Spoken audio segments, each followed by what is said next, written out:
അക്കുപങ്ചർ എന്ന് പറയുന്ന ചികിത്സാ രീതി ജനപ്രിയത കൊണ്ട് ലോകത്തിലെ രണ്ടാമത്തെ ചികിത്സാ രീതിയാണ്. ലോക ജനതയിൽ ആധുനിക വൈദ്യശാസ്ത്രം കഴിഞ്ഞാൽ ഏറ്റവും അധികം ആളുകൾ സ്വീകരിക്കുന്ന രണ്ടാമത്തെ ട്രീറ്റ്മെന്റ് മെത്തേഡ് എന്ന് പറഞ്ഞാൽ അത് അക്കുപങ്ചർ രീതിയാണ്. അക്കുപങ്ചർ എന്ന് പറഞ്ഞാൽ അത് ചൈനക്കാരുടെ ചികിത്സാ പദ്ധതി ആണ്.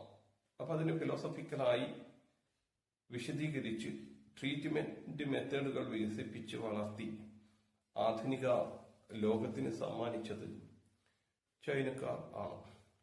അപ്പൊ അതുകൊണ്ട് ഇതൊരു ചൈനീസ് ചികിത്സാ പദ്ധതി ആണ്.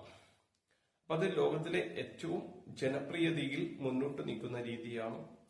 ആധുനിക ശാസ്ത്രപ്രകാരമുള്ള ഗവേഷണങ്ങൾ ആധുനിക വൈദ്യശാസ്ത്രം കഴിഞ്ഞാൽ ഏറ്റവും അധികം നടക്കുന്ന രണ്ടാമത്തെ രീതിയും ഇതാണ്. എന്നാൽ കേരളത്തിൽ അക്കുപങ്ചർ എന്ന് പറഞ്ഞാൽ ആളുകൾ ചിരിക്കുന്ന ഒരു ചികിത്സാ രീതിയാണ്. ഒരു പരിഹാസ കഥാപാത്രമായി മാറ്റപ്പെട്ടിരിക്കുന്നു. അതിന് കാരണം ചൈനക്കാരുടെ ഈ ചികിത്സാ രീതി അല്ല. ചൈനയുമായോ അക്കുപങ്ചറുമായോ ബന്ധമില്ലാത്ത ഒരു വ്യാജ ചികിത്സ തമിഴ്നാടിന്റെ വാളയാർ ചുരം കടന്നുകൊണ്ട് മലപ്പുറം വഴി കേരളത്തിലേക്ക് വന്നു ഇവിടെ പ്രചരിക്കാൻ ഇടയായി തീർന്നു.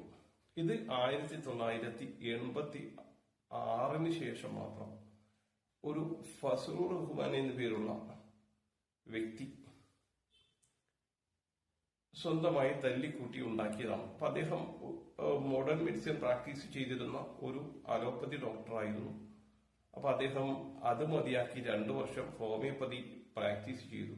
ആ ഹോമിയോപ്പതി ചെയ്തുകൊണ്ടിരിക്കുമ്പോൾ ഹോമിയോ ചികിത്സയിൽ നിന്നാണ് ഇദ്ദേഹത്തിന് ഈ ഒരു ആശയം കിട്ടുന്നത്. അത് സിംഗിൾ നീഡിൽ ഉപയോഗിച്ചിട്ടുള്ള ട്രീറ്റ്മെന്റ്. അപ്പൊ ഹോമിയോപ്പതിയിലുള്ള എല്ലാ രോഗങ്ങൾക്കും ചേർന്ന് ഒറ്റ മരുന്ന് എന്ന ക്ലാസിക്കൽ ഹോമിയോപ്പതിയിലെ ആശയത്തിൽ നിന്നുമാണ് ഇദ്ദേഹത്തിന് സിംഗിൾ നീഡിൽ ഉപയോഗിച്ച് അക്കുപങ്ചർ ചെയ്യുക എന്നൊരു ആശയം ഇദ്ദേഹത്തിന് ലഭിച്ചത്. അതുപോലെ തന്നെ ക്ലാസിക്കൽ അക്കുപങ്ചർ എന്നൊരു പേരും ഇദ്ദേഹത്തിന് ലഭിച്ചത് അവിടെ നിന്നാണ്. ഇതിന് ചൈനക്കാരുടെ അക്കുപങ്ചർ രീതിയുമായിട്ടോ ഒരു ബന്ധവും ഇല്ല. കേരളത്തിൽ നടക്കുന്ന മരണങ്ങൾ, ക്യാൻസർ രോഗിക്ക് കാരക്കയും പച്ചമുളകും കൊടുത്ത് പട്ടിണിക്കിട്ട് കൊന്ന കഥകൾ, അങ്ങനെ നിരവധി മരണങ്ങൾക്ക് കാരണം ഈ തരികിടോപ്പതി